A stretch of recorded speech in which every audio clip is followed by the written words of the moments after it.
Let's talk aluminum. This metal we use everywhere, from soda cans to airplanes, might seem commonplace, but it actually comes from a special reddish-brown rock called bauxite. Bauxite is rich in aluminum hydroxide, a compound of aluminum and oxygen. Now, aluminum mining has come a long way. They have moved from basic tools to high-tech equipment and processes, which means we can produce more aluminum today. But that's not all. These advancements also help reduce waste and exposure to harmful chemicals, making aluminum mining more eco-friendly. Here's another interesting fact. Aluminum is the third most common metal in Earth's crust, right behind oxygen and silicon. No wonder we see it all around us, from our workplaces to our homes and even when we relax. Aluminum is not found in its pure form in nature and needs to be extracted from bauxite. Bauxite is a type of sedimentary rock featuring traces of aluminum. This rock is the world's main source of aluminum, and experts must refine the sedimentary rock to create alumina. Most countries have bauxite deep below the Earth's surface, but the material is more abundant in tropical zones. Aside from Africa and South America, China, India, and Indonesia are top providers of bauxite rock. Bauxite is primarily used in the aluminum-making industry, but there is a place for the sedimentary rock in the adhesive, cement, and chemical fields as well. There are two main methods for mining bauxite: surface mining and underground mining. Surface mining, which is the most common method for bauxite mining, involves removing the top layer of soil and rock to expose the bauxite ore underneath. Bauxite rock is mined and extracted through land clearing, digging, and removing thick sections of bauxite ore by means of blasting or ripping. Bauxite mining calls for the use of heavy equipment. Miners commonly use machines like bulldozers, scrapers, front-end loaders, and hydraulic excavators to help with the digging. Areas rich with bauxite can be restored once the aluminum mining process is complete. Once miners reach the layer of bauxite, they might use drilling or blasting methods to break the bauxite into loose pieces. The bauxite pieces are then usually loaded into a truck or other vehicle and transported to a plant for crushing and sorting.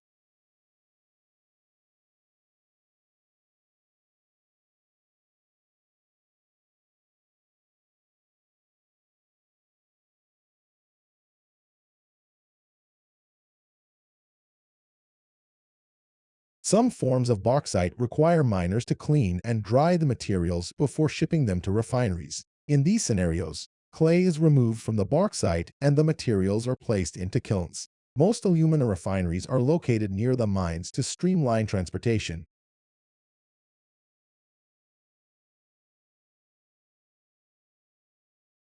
Although bauxite has various applications, about 85% of bauxite production is used to manufacture alumina. As the demand for quality aluminum products continues to grow, so will the need for bauxite mining. It's estimated that the current bauxite reserves will last for centuries. The second step in aluminum production is alumina refining. To separate alumina from bauxite, the sedimentary rock is exposed to caustic soda at extreme temperatures. Alumina can be removed from bauxite, but the process requires the use of precipitator tanks in a refining facility. Alumina is the name given to aluminum oxide, which is a white, odorless powder. Alumina is used in many different industries. For example, it's applied in metallic paint manufacturing as well as the production of spark plug insulations. Professionals use alumina as a starting material for producing aluminum metal. Alumina exists as a chemical compound of aluminum and oxygen, and it has a close physical resemblance to table salt. The compound features a boiling point of 2,980 degrees Celsius and a melting point of 2040 degrees Celsius. Alumina refining involves extracting alumina from bauxite using a method called the Bayer process. Most of the world's refineries still use the Bayer process, which was invented in 1887, to produce alumina. From every 2 pounds of alumina, you can create 1 pound of aluminum. The Bayer process involves dissolving bauxite with caustic soda. Filtering is necessary to remove impurities. Professionals move the alumina mixture to precipitators for cooling, and aluminum hydroxide seeds are combined to encourage the creation of aluminum hydroxide crystals. Once the aluminum hydroxide solidifies and settles at the base of the tank, it can be taken out. Aluminum hydroxide must be washed and heated to remove water. At the end of the refining process, alumina is present as a delicate white powder. Once alumina is formed, it needs to undergo a smelting process called the Hall-Héroult process to produce pure aluminum. The smelting process involves extracting aluminum by methods of heating and melting. The Hall-Héroult process is used to produce most commercial aluminum. It all starts in a big pot lined with carbon. Here, they dissolve alumina, the raw material for aluminum, in a molten bath of cryolite. Then, they add carbon anodes, like electrical conductors, into these pots. When we pass a strong electric current through the anodes and the mixture, it gets incredibly hot. This heat does two things. It keeps everything molten, and it allows the alumina to break apart into aluminum metal and oxygen gas. They can then siphon off the molten aluminum and send it to a special area called a cast house. Here, it's shaped into blocks we call ingots, slabs, or whatever form is needed.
Now, this pure aluminum isn't quite ready for use yet. While it's lightweight and conducts electricity well, it's not very strong. So, to make it stronger or give it other properties, manufacturers will often remelt the aluminum and add small amounts of other materials like copper, iron, or titanium. This creates an alloy, a special blend with improved qualities. Finally, they'll recast this mixture into the specific shapes needed for all sorts of consumer products.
Despite these challenges, cast aluminum monolithic engines are becoming increasingly common, particularly in fuel-efficient vehicles. One company that has been a leader in the development of cast aluminum monolithic engines is BMW.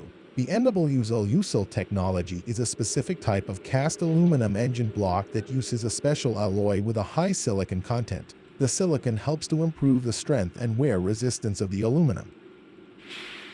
The process begins with raw materials like aluminum and silicon. These materials are melted and poured into molds to create engine blocks, cylinder heads, crankshafts, and other critical components. Some components, like connecting rods, are forged by hammering heated steel to achieve the desired shape and strength.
The rough casted and forged parts are then machined to precise tolerances using computer-controlled machines. This ensures all the parts fit together perfectly and function smoothly. After machining, the engine parts are thoroughly cleaned to remove any debris or machining fluids that could hinder performance.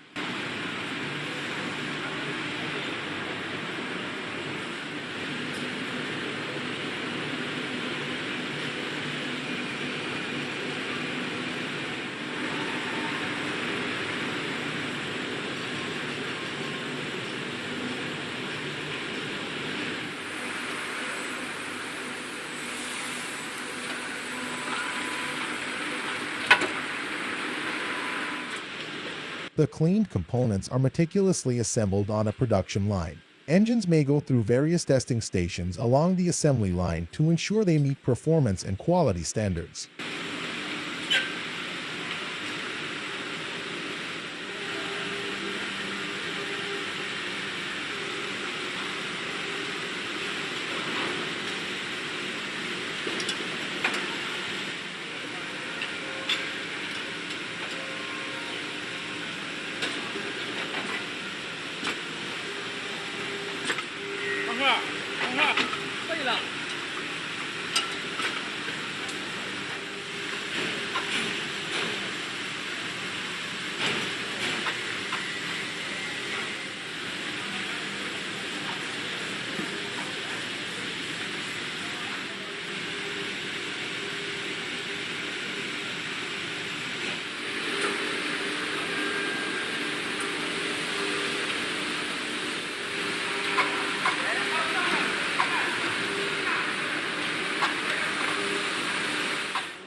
The BMW car engine assembly is a complex process that combines cutting-edge technology with human expertise. This is a fascinating process that blends cutting-edge technology with the skill of experienced technicians. The journey begins with the heart of the engine, the block. Here, various components like the cylinder head and crankcase are meticulously assembled. To achieve and match precision, engine parts like camshafts are machined using computer-controlled tools. But precision isn't everything. When it comes to intricate tasks like mounting pistons, bearings, and cylinder heads, technicians take over. Their expertise ensures the proper installation of belts, cables, and other vital components.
Once the engine is built, it doesn't just get a pat on the back.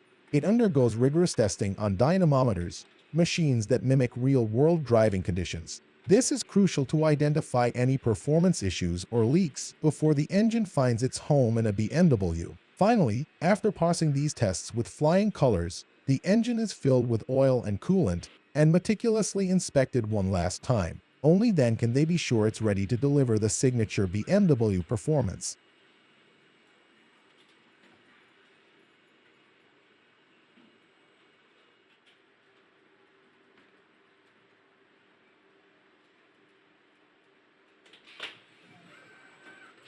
Cast aluminum monolithic engines are a promising technology that has the potential to improve the fuel efficiency, performance, and refinement of future vehicles. A cast aluminum monolithic engine is an engine block where the entire block is cast from aluminum, rather than being assembled from separate components. This design offers several advantages, including lighter weight.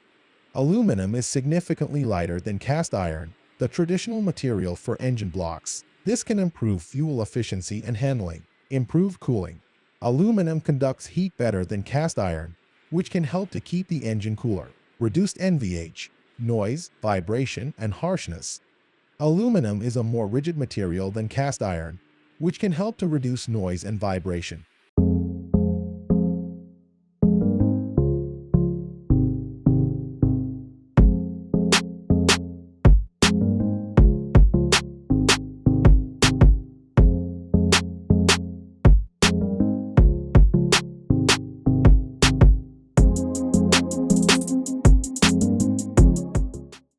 Higher-end cars typically come with alloy wheels rather than basic steel wheels covered with a hubcap called mag wheels because when they first came out they were made of an alloy of magnesium. Today's alloy wheels are made of an aluminum alloy, which is far more durable. Aluminum alloy wheels are not only more attractive than standard steel wheels, they are also a fraction of the weight and therefore require less energy to rotate. This contributes to greater fuel efficiency as well as better handling, acceleration, and braking. Alloy wheels are made of an alloy of light metals, namely aluminum, nickel, magnesium, or a combination of these metals. They offer performance advantages over steel wheels, as they are often several pounds lighter per wheel. Less weight means quicker acceleration and faster stopping. Less weight also means less strain on suspension components. In extreme driving conditions, alloy wheels are better able to dissipate heat away from brake components than their steel counterparts.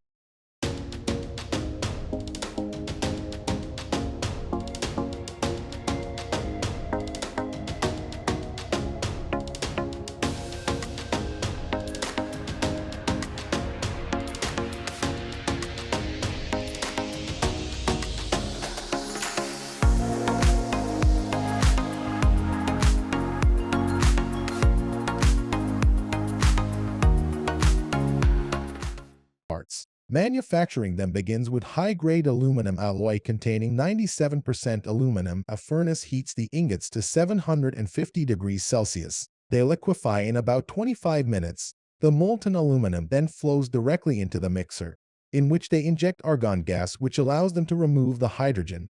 This increases the density, making the aluminum less porous when solidified. After, add titanium, magnesium powder, and other metal elements next. To enhance the aluminum, they mixed in the flux, a chemical that attracts aluminum oxide to the surface. They remove this impurity along with the flux, and the liquid aluminum is ready for casting.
When it is cold, it is possible to make modifications like drilling or trimming. Casting wheels are considered to be quick and inexpensive in terms of manufacturing. However, they have a major disadvantage. The nature of its manufacturing results in occurrence of porosity. To eliminate this disadvantage, manufacturers have to design heavier wheels that allows creating of structure integrity. The shape of the wheel is formed through a process of gravity or pressure casting.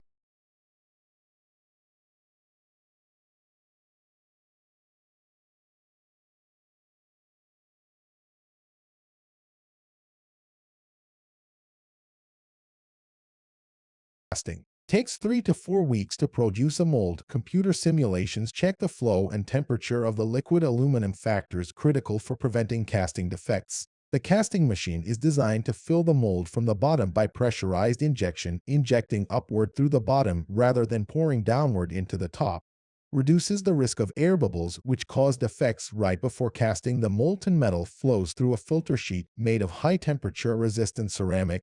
This traps additional aluminum oxide once cast. The aluminum takes about 7 to 10 minutes to solidify, then the mold automatically opens, releasing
Defects in automotive aluminum alloy casting continue to challenge metallurgists and production engineers as greater emphasis is placed on product quality and production cost. A range of casting-related defects found in low-pressure die-cast aluminum wheels were examined metallographically in samples taken from several industrial wheel casting facilities. The defects examined include macro and micro porosity, entrained oxide films, and exogenous oxide inclusions. Particular emphasis is placed on the impact of these defects with respect to the three main casting-related criteria by which automotive wheel quality are judged: wheel cosmetics, airtightness, and wheel mechanical performance.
Cast aluminum alloy wheels are widely used in cars for decades due to their high specific strength, high ductility, and high impact resistance. As a safety part, it is subjected to a lot of proofing tests such as fatigue, impact, rigidity, modal analysis, etc. Rigidity of a wheel spoke is mainly related to its fatigue performance and has a big impact on handling and driving performance of a car.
Forged wheels are manufactured from a solid piece of metal called billet. The billet is heated and undergoes intense pressure to be changed. In other words, forged wheels are one-piece wheels. The forging process is, however, slightly more complicated. In this case, a special forging alloy blank is systematically pressed at approximately 500 degrees Celsius, with up to 2,000 tons of pressure force into a form which is not as versatile as the one employed in die casting. The drillings also take place at this very point in the process. The rim bowl is now finished, having been done by roller milling process. The maintenance of temperature through the process is vital for the manufacturing quality and the solution annealing at the end.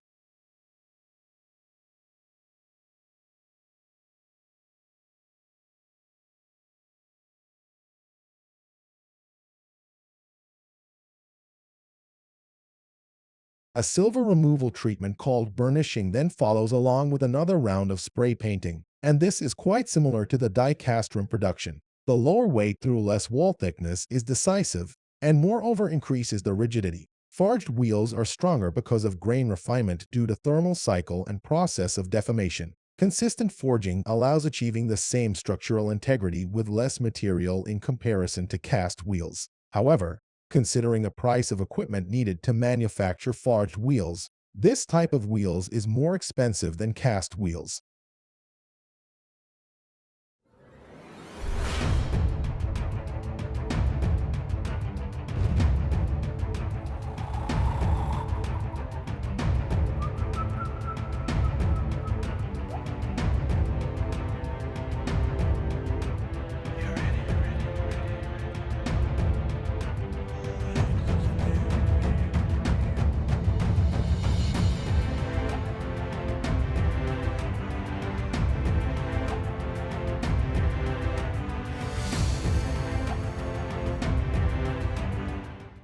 Advantages of cast wheels can be presented as wide range of alloy choice, less expensive due to less expensive tooling process, no limits in casting weight.